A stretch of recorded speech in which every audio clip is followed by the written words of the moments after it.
Welcome back to the Healthy Chicago podcast, where local health professionals and their guests discuss the latest public health issues affecting Chicagoans. Welcome back to another episode of Healthy Chicago podcast. My name is Elvis Ortega with the Department of Public Health and with the Office of Community Violence Prevention. And I'm here today with my colleague, Steve Perkins with the Metropolitan Family Services. Steve, can you please take some time to just kind of introduce yourself to the community out there? Yeah, absolutely. First of all, thank you so much, Elvis, for having me on here today. Steve Perkins, Director of Field Instruction at Metropolitan Peace Initiatives. That's real quick. So one of the things that this podcast and this conversation is a lot about just like community violence intervention. And there was a couple of things you just said right now with just the field instructor. Yeah. Right. What is a field instructor? What does that mean? Who you working with? What is that? So I know in this field, CVI, we have so many acronyms, right? CVI, MPI, MPA, and so Metropolitan Family Services is the organization. The Metropolitan Peace Initiative is the department that we work with. It's the public safety arm of Metropolitan Family Services. And so Director of Field Instruction is my position. And so with that, Director of Field Instruction, our team pretty much provide that technical support to our outreach organizations, boots on the ground, with that public safety arm of Metropolitan Peace Initiative. Yeah, and it's funny because I'm like, every time we're thinking about like field instructors, does that mean your guys are out in the field, or is there a specific training that goes around this? Like, is there something where folks, like when you say technical assistance, like what are some of those supports that folks that are in the field? And again, if folks remember our previous conversation, we described what CVIs or community violence intervention are key individuals who are trusted folks in the community, who kind of do a lot of the intervention work, some front end work, like how do we create safe space, things of that nature. But talk a little bit about like what does that mean for your people, and why that's so important to have that support. Yeah, it's that support that we give to the organization. So many of our organization that comes from our community's partner for peace, they have that public safety arm of it. So my team, I have a team of field managers who's providing that boots on the ground experience for those organizations. And so as you look at our field managers, they are the ones that's working directly with them. And so they're providing that support as well as through the academy. And so we have also a Metropolitan Peace Academy where we're training around that community violence intervention outreach type of lens. And so they provide that support for those organizations, those supervisors, those program managers that are working with us. So like my team, they provide that support for that outreach organization. And then again, there's so much, and I want to make sure the community really understands the depth of what this means, and like especially when we're thinking about individuals who do this work and the level of professionalism that comes with it, right? So it's not just a bunch of folks who are very caring and well-intentional, but that's not enough to do the work of CVI, right? Like there has to be some level of training. And as we've kind of, progressed in this field, now we both remember, and we'll talk a little bit about how you got into this in a minute, but we remember there was a time where folks were just kind of like out there and kind of playing it by their wits, really. Yeah. You know what I'm saying? Kind of feeling the situation out based on their experiences, right? And so there's a couple of things you talked about was like the academy, and what does that mean? What is it? What's the academy? Yeah, so we have a Metropolitan Peace Academy, and with that, we're providing that professionalism to this field of outreach. And so we have outreach training, which is 18-week training of 144 hours with these men and women. It's just strictly on street outreach. We also have case management training, which is a 12-week, 96-hour, and then we have victim service advocate training as well, which is providing that 68-hour training, 17 weeks as well. And so we're training these men and women, not just people who have relationships. That's important, but also having that skill set, that expertise, that knowledge, evidence-based model as well, and making sure we're giving them what they need as well. And when we're saying like the academy, like when they go to training, like this is like a daily thing and a current, like it's like a cadence of courses. Yes. How much time do they spend there other than the 18 weeks? What is it that they walk away with, and what are some of the things that you've seen, or at least folks have shared with you after the academy, how this has made them a more impactful impactful CVI worker. Yeah, and so the men and women who are coming in with outreach, that is that 18-week, 144 hours, and so they go through cohorts. The things that I like to talk about with those cohorts, they come in with other men and women from outside of their direct community. So they're there with other outreach workers from all over the city, and they're learning it together. One of the things that we really specialize in at the academy is we call CBA, Community Building Activities, and so we build community at the Metropolitan Peace Academy. So they're getting the training, the evidence-based model, but they also building communities, relationships with one another, learning how to work through. So we have cohorts that goes through the 18-week. Many of our men and women have gone through those 18 weeks and also took other courses, whether it's case management, victim services. And so they're getting that training, but they're also building community and building relationships. So when they leave, they have that relationship and their rapport built with their cohorts. And so right now, we started off in 2018, the Metropolitan Peace Academy, and we are now at our 20th cohort. So we have cohorts go from 1 all the way to 20. And so they have over 300-some men and women who graduated from these academies. Yeah, and that's a really exciting piece of it, right? When I meet individuals who do the work and they talk about that how much, like when they first started doing work, again, it's kind of a feel it out, and it's based on your own wits and also the experience of the community that you have within relationships. But when they add that technical understanding of why this is not only important, but the evidence, it gives them that sense of like, there's that additional sense of like, this is right. What I'm doing, this is right. This makes sense. This is real work. And it should be seen in a level as if anybody else with any kind of training that does their job, right? Like, for example, you got the corner mechanics, and they're your buddies. They're on the street. Do you think they know what they're doing? Which I'm sure most of them do.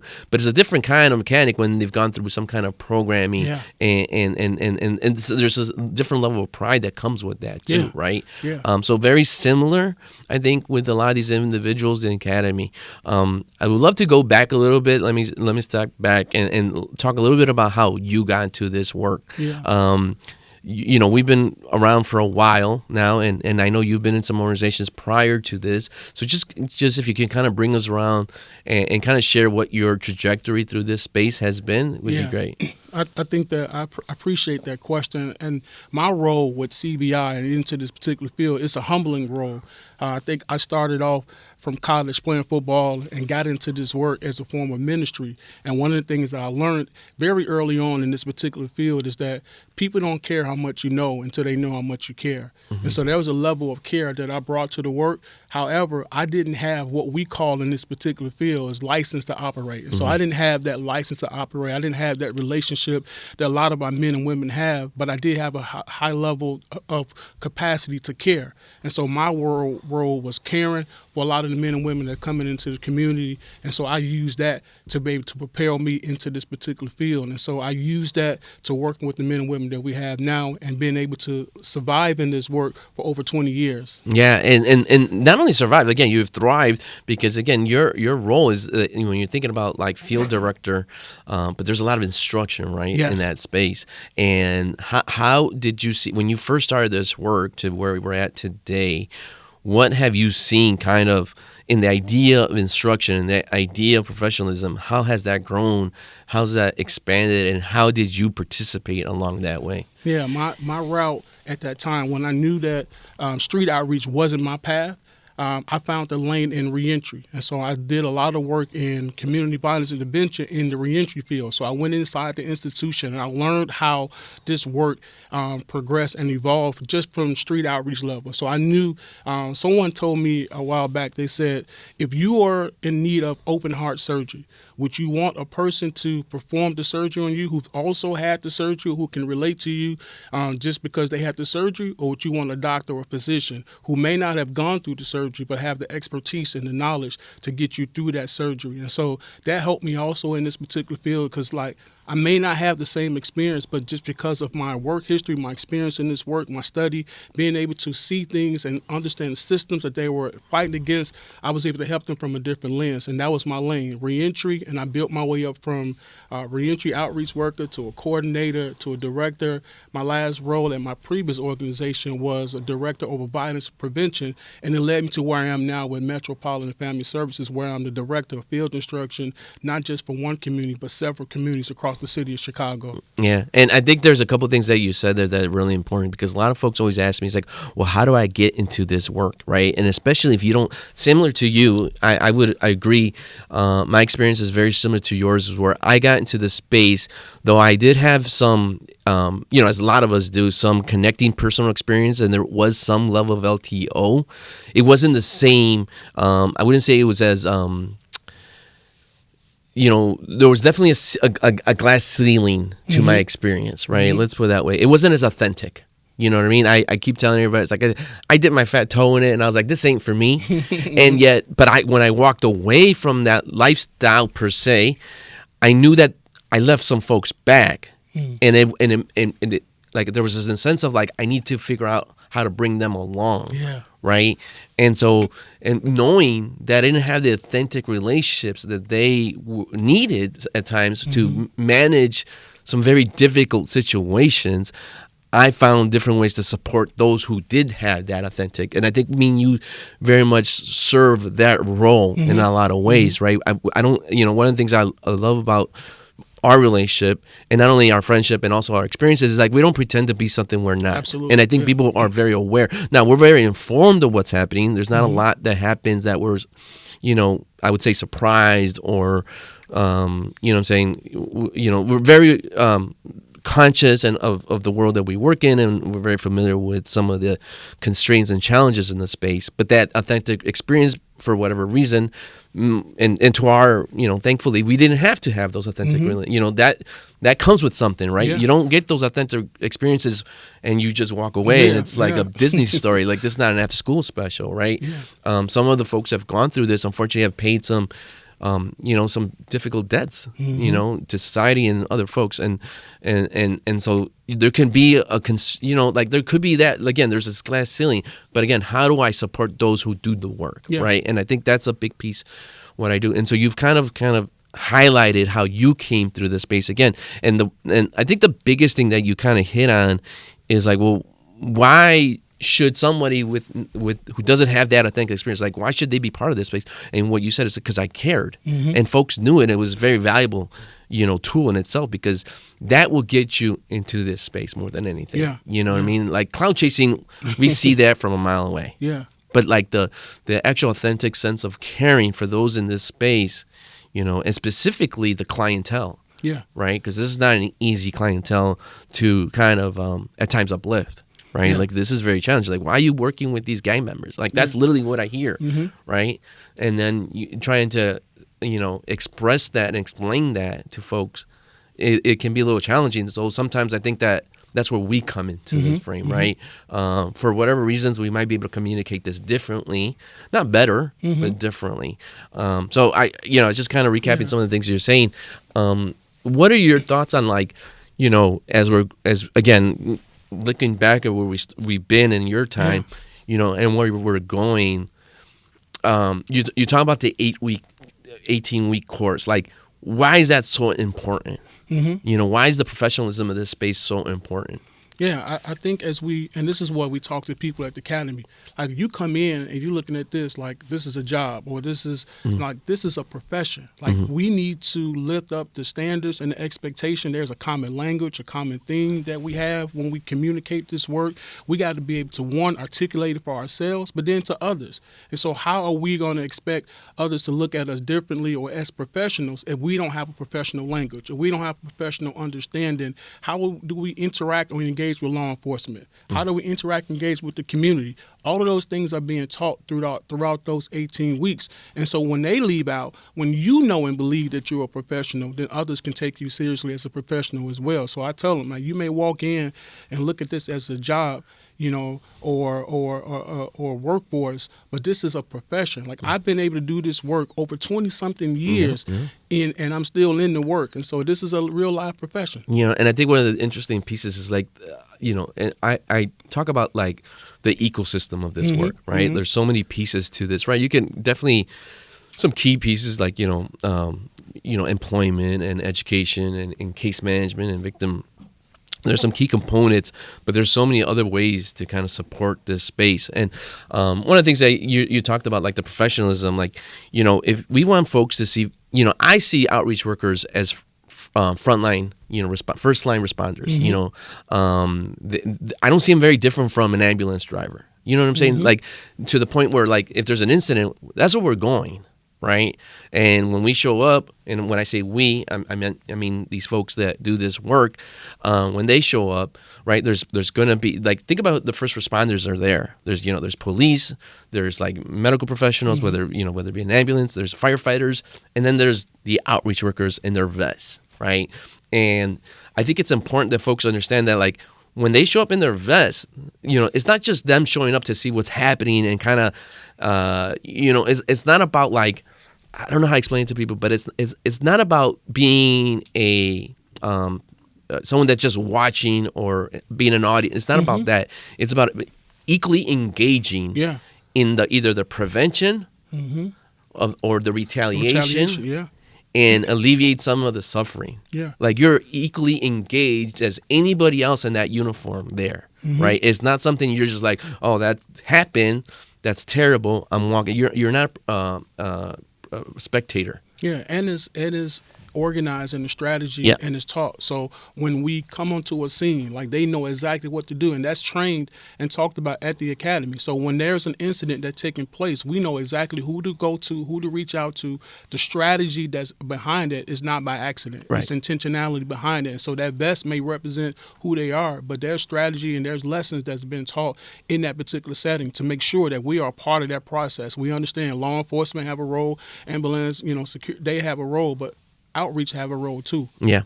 And that one is, I think people are starting to pay more attention to it because as we've been doing this work, one of the biggest things that we really focus on, I mean, we focus on a lot of things, but one of the things that in CVI we focus on is that retaliatory violence, right? And when you show up to an incident and again, the strategy about, okay, so this is what happened, trying to figure out who's involved and how to prevent the follow-up. You know what I mean? So we don't see an additional trauma to the community, I think is so important, and why it's such a important piece of that first responder mentality, right? And I like to even call it not just a first responder, it's like long-term responder, right? Because you just don't walk away from the scene and establish some kind of, like, quick, results type of CPR situation, right? It's something more prescriptive because you right there, you do a quick analyzation, you bring it back to your team, and then you get a whole plan that might cover the next 6 weeks or the next year, depending on the severeness of that conflict or that incident or whatever led to that thing that happened. Yeah. Right. And this is why I'm glad that we have platforms like this, because the data shows these number of incidents that happen in the community. What the data doesn't show is the amount of incidents that was prevented because of the interaction and the retaliation that didn't happen because of those men and women interacting in that particular case. And so you may have incident here, but there may have been several incidents after this had not they intervened in the way that they did. Yeah, exactly. And one of the cool things and key things that I've been able to participate along with you and some other individuals that we work with in the field is, like, the coordination effort among the organizations. Yeah, a lot of moving parts. There's a lot of moving parts, right? And a lot of different organizations and a lot of different folks have different ways to kind of put their hands on the victims and per se. And that communication between groups is really key. And I think one of the things that's really important, especially with your team, is how much they facilitate a lot of that communication between the orgs. Whether they're even, whether they're part of the network or not, like, I think that's important. I would love to hear a little bit more about how you guys kind of think about that. Yeah. I think that's an important piece as well. So I'll give you an example. There have been times where we had mass shootings that happened in our community. And so from my team, we've been able to get on the phone, call organizations, organizations, whether it's clinicians to help and respond to that, whether it's other organizations to rally around what connections they have to help build up that particular response to that incident. And so we've been able to quell some of the violence that happened because of our coordination. So we can call clinicians, we can call other organizations.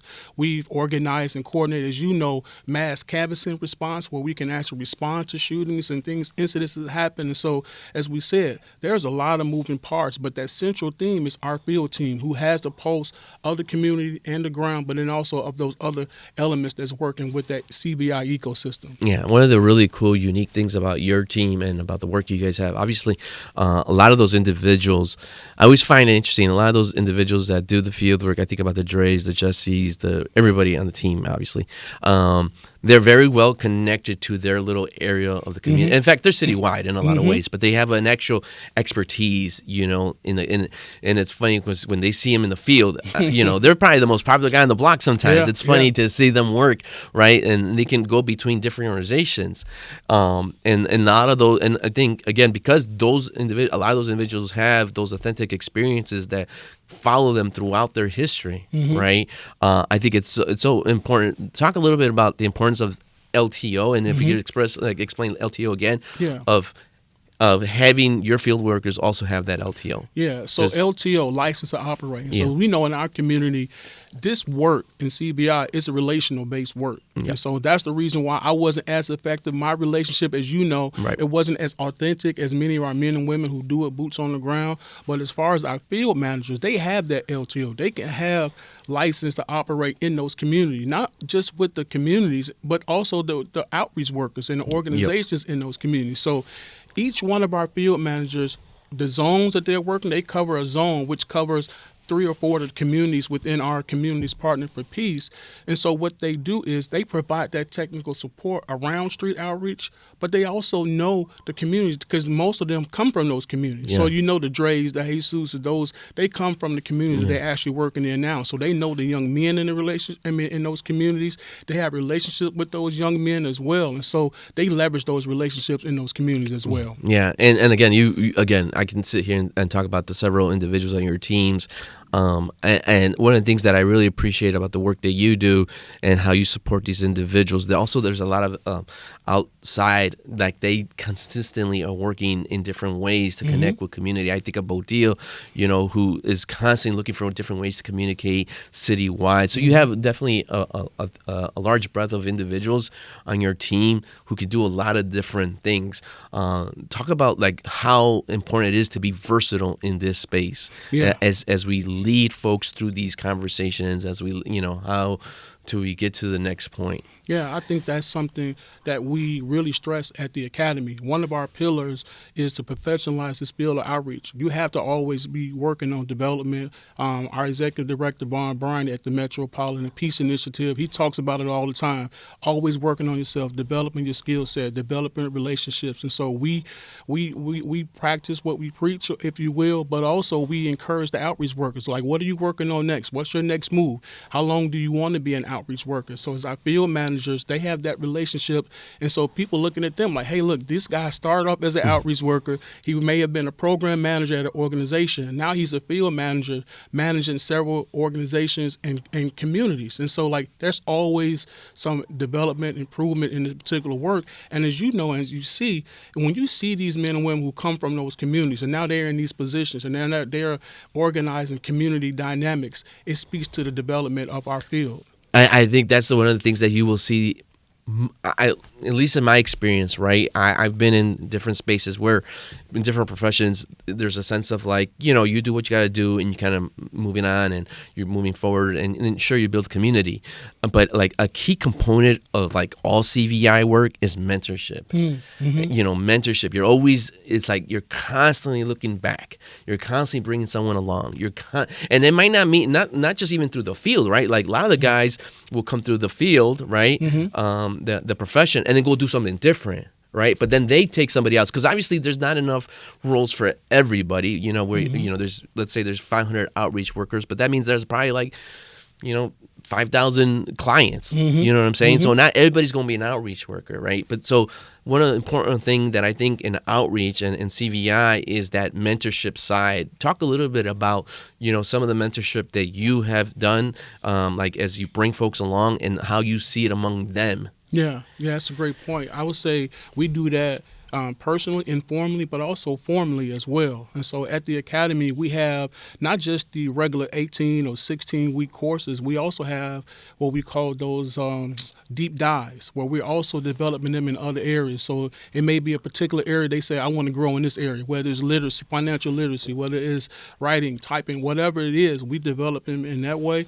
But then we also encourage them to continue to do that work, on themselves as well. And I say we have in CVI, one of the weaknesses that we saw is that our mid-management level needed help. So we had great executive directors from the top. We had great work boots on the ground. But what we saw was, to your point, not everybody can be an outreach worker. And then if you are, you may have aspirations to be a supervisor, but how you being developed in that area? And so we started mentoring a lot of our men and women who are doing outreach, boots on the ground. And so we say, okay, what's your trajectory in this work in your field? Are you equipped to go from an outreach worker to a supervisor to a program manager? Or do you feel that just because you've been in that organization for several amount of years, you owed that particular position without the training, without the skill set? And so we've been focusing on individual and informal mentoring, but also formally. So we've been managing some of those supervisory positions as well. Yeah. One of the things that I really enjoyed in the last 2 years, something we've been working on a lot lately, is just not only training our CVI folks, it's training community around us about the work that we do, right? Talk about why it's important that folks are very aware and understand what this work means so we can be effective. Yeah, we actually conducted some trainings we call Community Training Academy. And so that was consisted upon CPD with law enforcement as well as community. We're training on CBI. And so we talked to them, what does it mean as an outreach worker? What does a day in the life of an outreach worker look like to law enforcement, but also to the community? And so we got some great responses and great reviews back because the community didn't know. Right. You think they know, they see the shirts or the vest and the things like that, but they do not know. And so having an opportunity to have that community training academy where the community as well as law enforcement were brought in to kind of talk about the best practices around CBI. It was helpful. And that, one of the things that, again, going to that training, we've been working with CPD in what we call a professional understanding, right? And what that means, and for folks who are been watching the show, we'll be talking more about this. But me and you've been working a lot on this, like developing those relationships with CPD. There was a time, there was zero. I mean, it wasn't even a time. It was like 3 years ago, right? Well, not long ago. It wasn't too long ago where I felt like we were, constantly having to explain ourselves to folks, and it's a completely different. And I think one of the things that have changed is, one, they've seen some of the effectiveness of the work, but under that relational aspect. Talk a little bit from your perspective, that growth between the relationship between us and why it's important, but also understanding like the respect that they understand that we have a job to do, and there's certain things we just can't communicate with you about. I'm happy that and I have to give you your flowers on this. And I would just say I've been doing this work, as I mentioned, over 20-something years. And when I first started doing this work, to say that the relationship with CBI or outreach and law enforcement was contentious would be an understatement. But I would say, one, I would have to take my hats off to a lot of the progressive commanders and superintendent that we had at the time, and I would even say now the relationship that we have with you in the city. So being that liaison between law enforcement and outreach and helping us to understand both sides really has helped us out a great deal. Like in your role, your humility in this role, speaking on the behalf of CBI to law enforcement, but also building those real relationships. Hats off to a lot of the commanders who are progressive and was really pushing CBI, because when law enforcement, it's a top-down approach. Right. As long as the commander-in-chief or long as the commander that's in leadership, if he buys into it or she buys into it, the staff goes as well. And so I think it's just having those communications that goes from top down, making sure that they are funneling down, but then being intentional about building those relationships. Like director, commanders, they were good, but then we struggle as to get down to the boots on the ground. That's where it really matters at. And so that's still a work in progress, but I would say night and day coming from our superintendent now, who has been, when I worked with him, Soup Snelling was in Inglewood, and he's worked as a commander, hands-on, really advocate for CBI. And now the Soup is still advocating for that now in his current role right now, and it's been funneling down to all law enforcement and our directors with our organizations. Yeah, I mean, and I'll end on that. I think one of the amazing things that we've been able to do is, again, expanding our ecosystem and welcoming in other folks who felt that they didn't have a space in it. Obviously, with a level of respect, right? Like, and as we go into more details about this professional understanding, which we'll definitely have you back on to further have conversations about that. It's a key piece to the success to some of the work that we've seen. Again, Steve, excited to have you. Thank you for being with us. You are definitely a leader in this space. I am very appreciative. I think, I've been working with you. I'm close to about 5 years now, and since the beginning, man, you've been there, available, always supporting me and all that we're doing here in the city. And every time I reach out, like, hey, what can we try this? And you're like, yeah, let's do it. Yeah. Let's do it. And that's the kind of attitude we need in this space. We have to be very exploratory and willing to look for new ways to do the work. And also by establishing a level of professionalism that I think you embody and people really pay attention. So thank you for all that you've done, and thank you for being with us today. Yep. Thank you. Appreciate you, man. Thank you, brother. And that's our show. Thanks for joining us today. Don't forget to rate and subscribe wherever you find podcasts. I'm Dr. Bora, and we'll see you next time.